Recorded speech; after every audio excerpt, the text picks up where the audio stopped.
찬송가 415장 찬양합니다.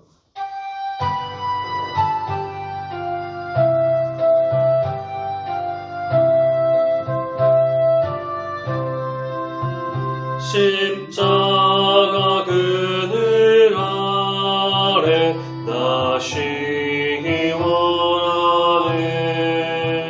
저 햇볕이 뜨겁고 또 짐이 무거워 이 광야 같은 세상에 늘 방황할 때에 주 십자가의 그늘에 내 쉴곳 찾았네. 내 눈을 밝히 떠서 저 십자가 볼 때 날 위해 고난 당하신 주 예수 보인다.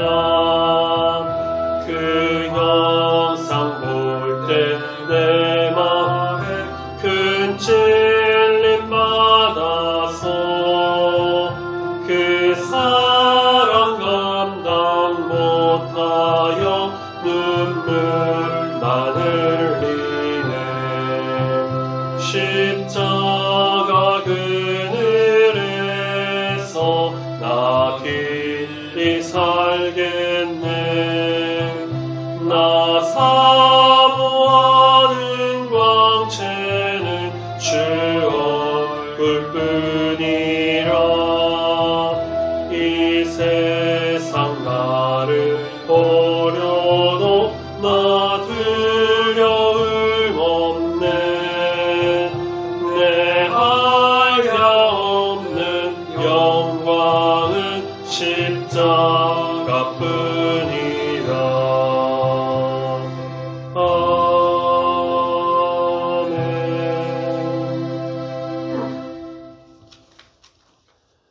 사도신경으로 신앙 고백드립니다.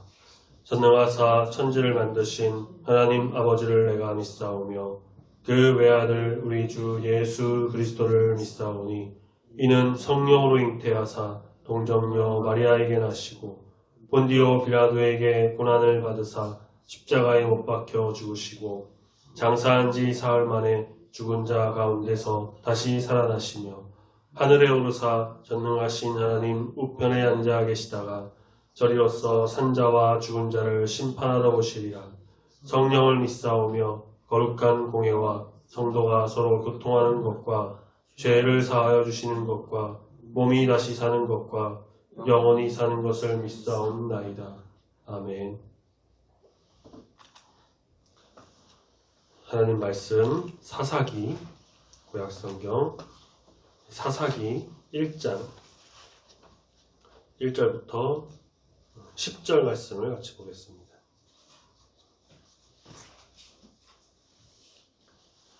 구약성경 360페이지쯤에 있습니다. 사사기 1장 1절부터 10절까지의 말씀을 같이 천천히 한 목소리로 읽겠습니다. 1절부터 시작.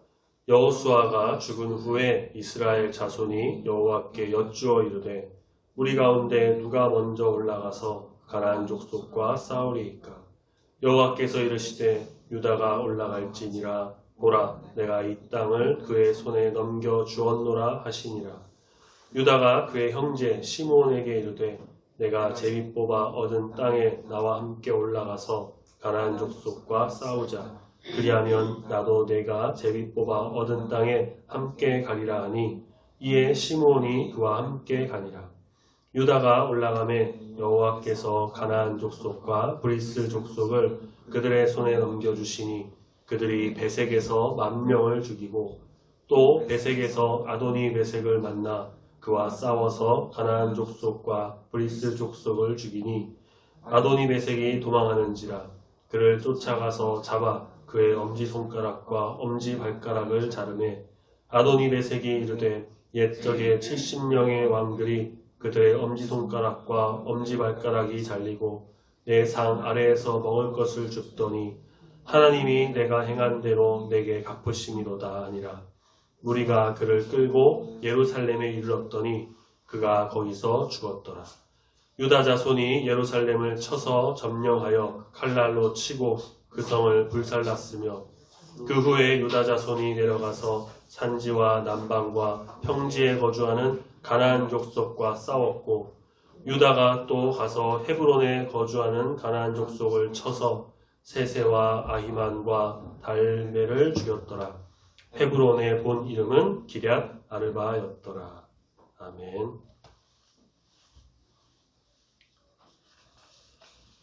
네, 고난주간 지난주 이후에 시편 말씀을 그 전에 봤던 말씀 묵상을 계속해서 이어가려고 했다가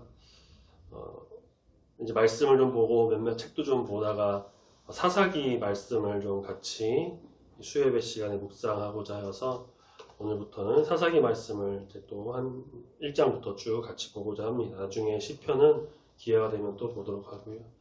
사사라고 하는 이 직책이랄까요? 한자로는 선비사, 스승사 이렇게 써서 사사, 영어로는 저지.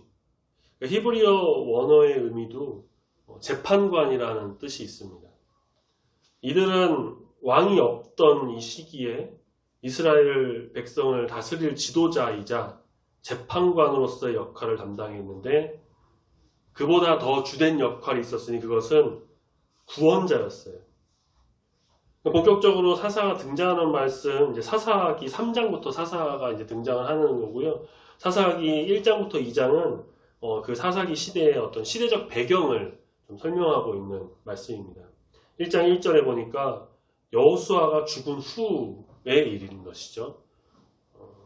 이로써 사사기가 여호수아 말씀과 또 관련이 있다는 것을 알려주는데 실제로 구약학 이제 전공에서는 여호수아 사사기 같은 경우는 보통 하나로 묶어서 함께 가르치고 공부한다고 합니다. 여호수아서는 모세가 죽은 후에 가나안 정복 전쟁의 어떤 서막으로 소개하는 것처럼 사사기 말씀은 모세의 뒤를 이은 그 여호수아가 또 죽은 후에 사사시대의 서막을 알립니다. 모세에 이어 지도자가 된 여호수아는 모세처럼 하나님께 순종을 했고요. 이스라엘을 하나님 말씀으로 이끌었습니다. 그가 죽은 후에 여호수아의 좀 사후가 아니라 죽기 전에 조금 잘못한 점을 굳이 잘못한 점이라고 지적하자면 모르겠지만 그 후계자를 따로 이렇게 세우지 않았다는 거예요. 모세 같은 경우는 여호수아 계속 데리고 다니면서 후계자 수업을 했는데요. 여호수아는 그렇게 하지 못해서 여호수아 죽은 후에는 이스라엘을 이끌 지도자가 부재했고 이스라엘은 하나님에게서 돌아서게 됩니다. 근데 이것이 지도자 부재의 문제도 있지만 그 전에 가나안 그 땅을 완전히 정복하지 못했기 때문도 있습니다. 불완전한 정복은 땅 점령의 실패뿐만 아니고요. 말씀에 대한 불순종을 의미했습니다. 물론 승리도 있었어요. 승리하고 땅을 차지했는데 전체적으로 각 지파가 가나안 족속을 다 쫓아내지 못했고 여호수아서 13장, 19장 그 말씀에 보면은 그렇게 땅을 정복하면서 가는 도중 가는 그 말씀에서 그런데 다 쫓아내지 못했다라는 말씀들이 계속 나옵니다. 여호수아 사후에 이스라엘은 어느 지파가 가나안 족속과 먼저 싸우러 올라갈 것인지를 하나님께 묻습니다. 이런 행동은 이스라엘이 일단은 하나님을 자신의 지도자로 대하고 있다는 것을 보여줘요. 하나님은 유다 지파를 지목하셨고 가나안 족속의 땅을 유다 손에 넘겼다라고 선포하십니다. 그러니까 2절에 보면은 누구누구의 손에 넘겨주다라는 표현은 승리를 약속하는 선언인데요. 눈여겨볼 점은 이 선언이 다시 보시면 내가 이 땅을 그의 손에 넘겨주었노라 라고 하는 완료형의 말씀을 하셨다는 겁니다. 아직 전투가 시작되지도 않았는데 전쟁 시작도 전에 하나님께서는 이미 유다에게 승리하기를 작정하셨다는 거예요. 하나님께 전쟁의 승패를 결정하는 권세와 또 모든 그 일을 알고 이것을 이룰 능력이 다 있다라는 것을 보여주고 있는 것이죠. 유다는 그의 형제 시므온 지파에게 협조를 구하고 시므온은 동의합니다. 함께 싸우러 가면 그 대가로 자신들의 땅을 또 가질 것을 약속하는데, 근데 왜 유다 지파는 시므온 지파에게 협조 요청을 했을까요? 일단은 유다가 선두로 가라는 명령이 있었고 전쟁의 승리를 약속받은, 이미 하나님께 약속받은 상황인데 다른 지파의 협조를 구하는 이 행동이 어떤 면에서 보면 하나님에 대한 좀 불순종으로도 생각될 수가 있지만요. 사실 이것은 당시의 전쟁 방식 중 하나였습니다. 예를 들어 과거에 이제 가나안 입성 전 르우벤과 각 지파가 요단 동편에서 먼저 그 모압 암몬 땅을 점령하고 거기서 이제 요단 동편에 안주하기를 원해요. 모세에게 그 땅을 기업을 달라고 요청합니다. 그러자 모세는 너희 형제들은 지금 싸우러 가는데 너희는 여기 머무르려고 하냐라면서 꾸짖어요. 그러면서 이런 행동이 다른 지파들의 용기를 꺾고 가나안 정복에 방해가 되는 일이다라고 그들에게 말을 하죠. 그래서 이에 그들은 가축과 처자들을 거기에 정착시킨 후에 요단을 건너 우리가 함께 또 선두에 나서서 싸울 것이다 라고 하면서 다른 지파가 그 요단 서편 가나안 땅에서 기업을 얻기 전까지는 요단 동편에 돌아가지 않겠다라고 얘기합니다. 그렇게 해서 모세의 허락을 받았죠. 자, 그리고 모세 사후 여호수아는 이 점을 재앙시키면서 가나안에서의 안식은 이스라엘 지파가 협력해서 싸워가지고 모두가 기업을 얻을 때 이루어진다라고 선포했습니다. 그런데 여호수아 사후 이스라엘에는 지도자가 없는데 정복할 땅은 아직 남아 있었어요. 이제는 한 지파가 선두에 서고 다른 지파가 또 자발적으로 협력하고 또 도움을 요청하고 그런 어떠한 정복 전쟁이 이루어져야 했습니다. 근데 우리가 또 사사기 말씀 계속 보겠지만 지파 간의 협력이 이제 갈수록 느슨해지고요. 말기에는 뒷부분에 가면은 내전까지 이루어지는 것을 보게 됩니다. 유다 지파가 시므온에게 협조를 구한 이유는 이런 전쟁의 어떤 방식 그런 것도 있었지만 일단 유다 같은 경우는 분배받은 땅이 많았고요. 다른 지파에 비해 시므온의 기업이 유다 기업 안에 또 있었기 때문으로 봅니다. 또 이들은 보면요, 어머니가 야곱의 부인이 4명이 있죠. 아내 둘과 첩 둘이 있는데 어머니가 같아요. 레아로 어머니가 같습니다. 그래가지고 뭐 혈연적으로도 좀 이어져 있고 지리적 면에서도 붙어 있어서 합리적이고 유다 지파는 12지파 중에서 그 인구수가 제일 많았고 시므온 지파는 또 반대로 제일 적었습니다. 그래서 시므온 지파는 이번 기회에 자신들의 어떠한 기업도 좀 차지하기를 원했고 그래서 유다의 협조 요청에 응했고 실제로 유다 지파의 합류와 정복은 뒤에 보면 이제 17절 말씀에서 또 이루어지기도 하고요. 유다 지파 정복 보고에도 포함이 됩니다. 후에는 더 시간이 지나서는 시므온 지파가 아예 유다 지파에 좀 흡수가 되는 그런 식이 됩니다. 4절 말씀에 유다 지파의 가나안 점령 사건들이 묘사되며 첫 사건은 북부 베색이라는 곳에서의 승리입니다. 유다가 올라갔다라는 말은 2절에서 올라가라는 하나님 명령에 순종했음을 의미합니다. 유다가 출정하자 하나님께서는 약속대로 가나안과 브리스 족속을 유다 손에 넘깁니다. 하나님의 말씀의 성취는 그 전지전능함과 신실함을 증명해 줍니다. 유다는 베색에서 4절 후반부에 10,000명을 죽였고 또 아도니 베색을 사로잡습니다. 아도니 베색을 이제 사로잡아서 엄지손가락과 엄지발가락을 잘랐다고 하는데 이 아도니 베색은 베색의 주인이라는 뜻으로 그 베색 땅의 우두머리이자 왕이지 않았을까 싶어요. 당시에는 그런 왕을 잡으면 몸의 일부를 좀 자르는 게 어떠한 전쟁 풍습 중에 하나였다고 하는데요.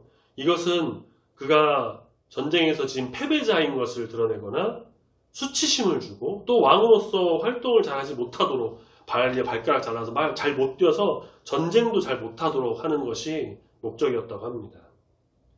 고대에는 왕이 중요 임무 중 하나가 전쟁이었거든요. 그래서 무기를 사용하지 못하도록 그렇게 만들었던 것이죠. 또 7절에 보니까 아도니베섹이 자신의 어떤 과거 일을 고백해요. 예전에 자기가 70명의 왕들의 엄지손가락, 엄지발가락을 잘랐고 그들을 자기 상 아래에서 밥 먹도록 하는 수치심을 줬고, 근데 현재 상황이 남에게 했던 그대로 하나님이 자기에게 갚고 계신다라고 하나님의 이름을 언급하는데, 참 역설적이게도 이런 이방인 지도자의 고백을 통해서 하나님의 정의와 심판이 부각이 되는 일이 일어나죠. 자, 이제 베색에서 승리 후에 유다는 중부 예루살렘으로 출정합니다. 아도니베섹은 그곳에 끌려가고 거기서 죽어요. 그가 베색에서 예루살렘까지 끌려가고 죽임을 당한 것이 아니라 죽었다라는 것은 유다가 베색의 우두머리를 진멸하지 않았다라는 것도 암시합니다. 하나님의 진멸 명령을 좀 위반한 행동인데, 이러한 어떠한 행동 자체가 좀 말씀을 읽는 사람들에게 불안감을 주는, 이 앞으로 이제 어떻게 될까라는 그런 생각도 하게 됩니다. 8절에서 10절 말씀에서 먼저 예루살렘 정복을 기록합니다. 8절에 쳐서 점령하고 칼날로 치고 그 성을 불사르고, 이런 묘사는 신명기 7장 또 20장에 나오는 도성에 대한 진멸을 실행했다는 것을 함축합니다. 가나안의 7 족속을 진멸하는 것은 하나님의 명령에 대한 순종이기 때문에 하나님이 주시는 기업의 축복이 이루어집니다.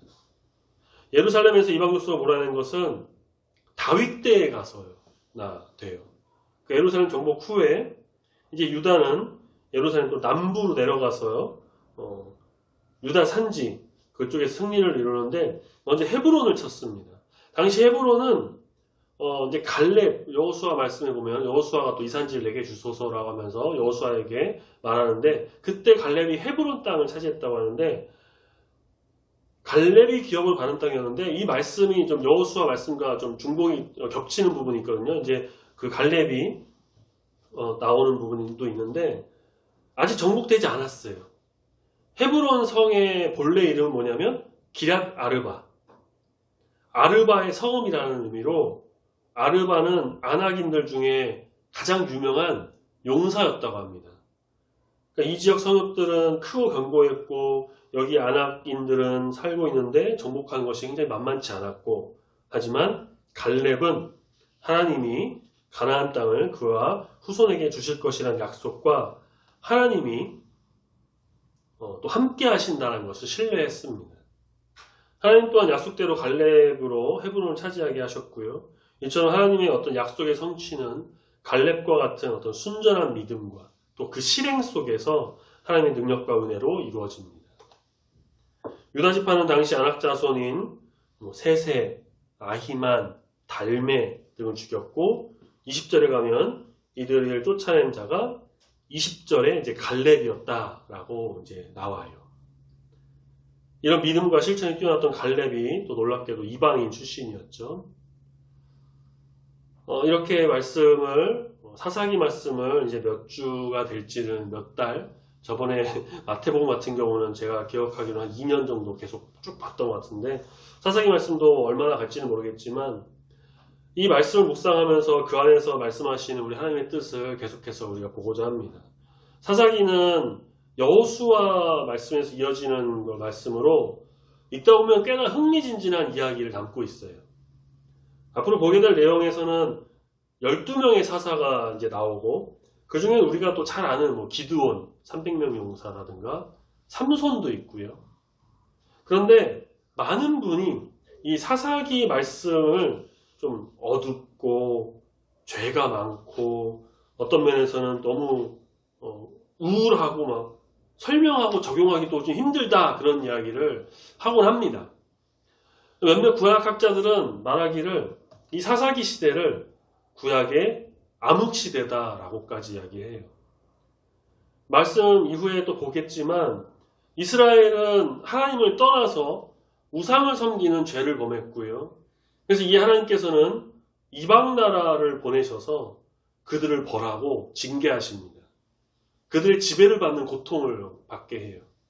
그래서 이들이 그것에 힘들어하면서 회개하며 울며 하나님께 구원을 기도하고, 하나님은 또 그들을 사랑하셔서 사사를 보내고 구원하십니다.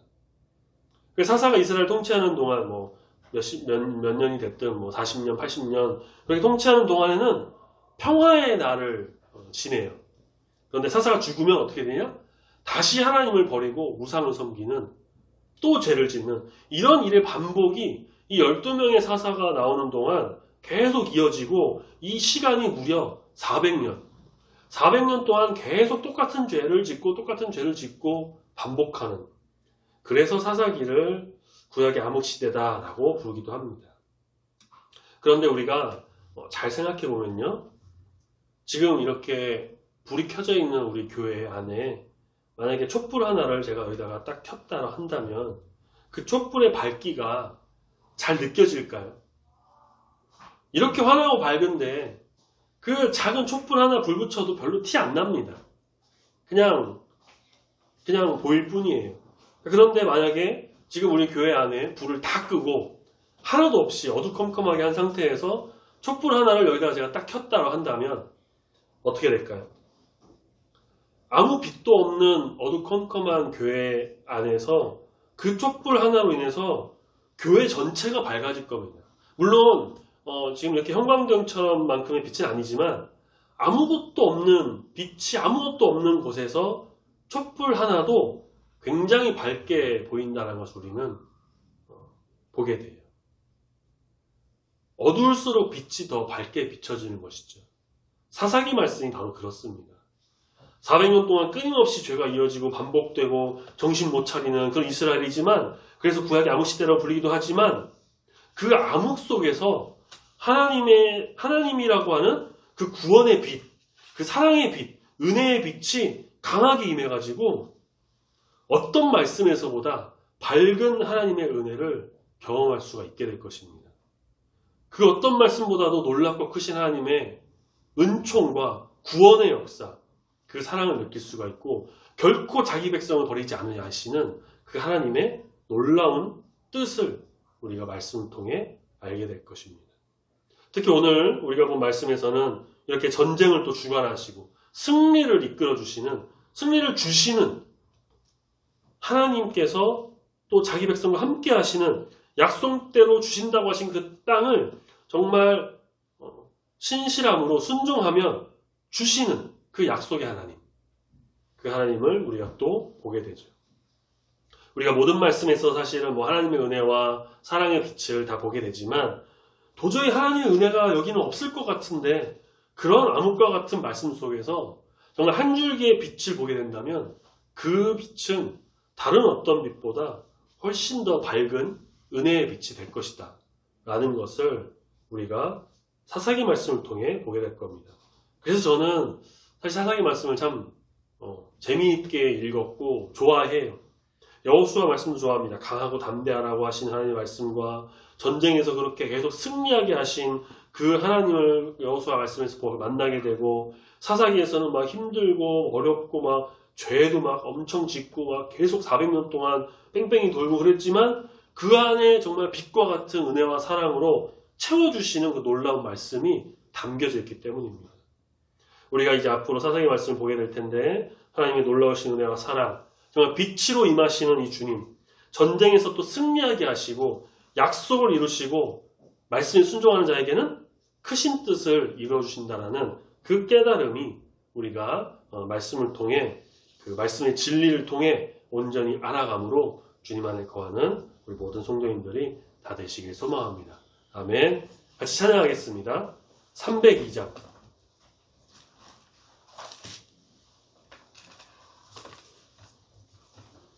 찬송가 302장 찬양합니다.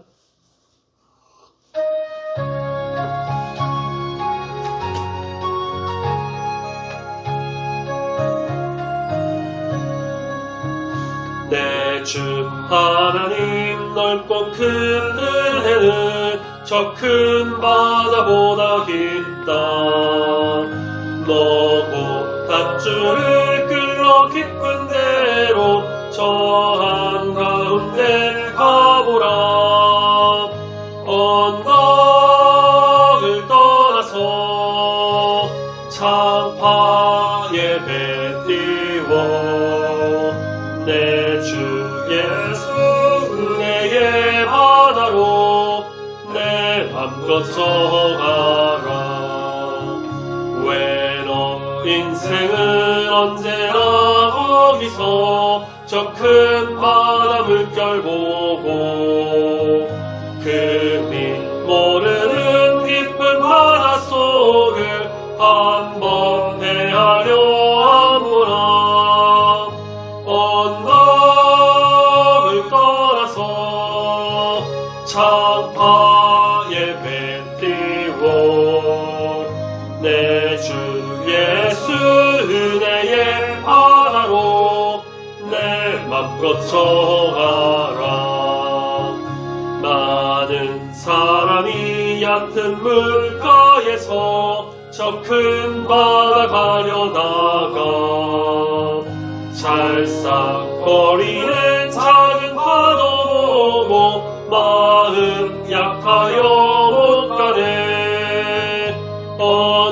언덕을 떠나서 창파에 배 띄워 내 주 예수 은혜의 바다로 내 맘껏 저가라. 자 곧 가거라. 이제 곧 가거라. 저 큰 은혜 바다 향해. 자 곧 내너를 저 깊은 데로 가라. 망망한 바다로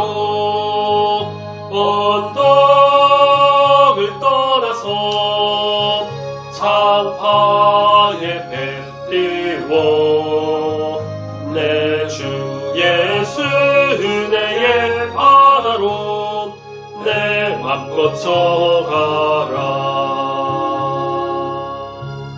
아멘. 예배 후에는 자유롭게 또 기도하다가 돌아가시면 될 것 같습니다. 같이 기도하겠습니다. 사랑해 주 하나님 아버지 감사합니다. 3월을 우리가 주님 은혜 가운데 보내고 또 4월을 맞이하며 오늘 4월 첫째 주 수요예배를 드리게 하심에 감사합니다. 오늘부터 새롭게 또 사사기 말씀을 묵상하며 나가고자 합니다. 사사기에서는 이스라엘 백성들이 하나님을 떠나 우상을 섬기고 죄를 짓고 이로 인해 하나님의 징계로 벌을 받자 또 구원을 바라며 기도하고 그것을 들으신 하나님께서는 그들을 사랑하셔서 사사를 보내 구원하시지만 사사가 죽으면 또다시 죄를 짓는 이런 죄의 악순환이 400년이라는 시간 동안 계속 반복되는 그런 말씀을 우리가 보게 됩니다.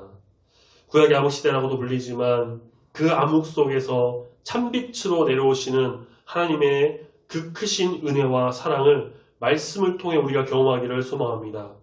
전쟁에 능하신 주님, 전쟁을 주관하시고 이끄시고 역사하시는 주님, 전쟁에서 승리하게 하시는 승리의 주, 영광의 하나님을 바라보며 참된 진리의 길을 걸어가는 우리 모두가 되기를 소망합니다.